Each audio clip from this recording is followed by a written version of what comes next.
અમદાવાદના રામોલ અને વસ્ત્રાલની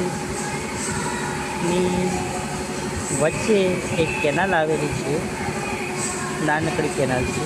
એમાં ગટરનું અને કંપનીનું કેમિકલયુક્ત પાણી વહે છે. આ કેનાલમાં આવા ફાઇટરો લગાવીને ખેતરની અંદર પાણી સિંચાઈ કરવામાં આવે છે અને એમાં અનાજ ઉગાડવામાં આવે છે. આજુબાજુ ખુલ્લા ખેતરો. તો આનું જે અનાજ ઉગે છે આવા પાણી, તો એ ખાવા લાયક યોગ્ય છે.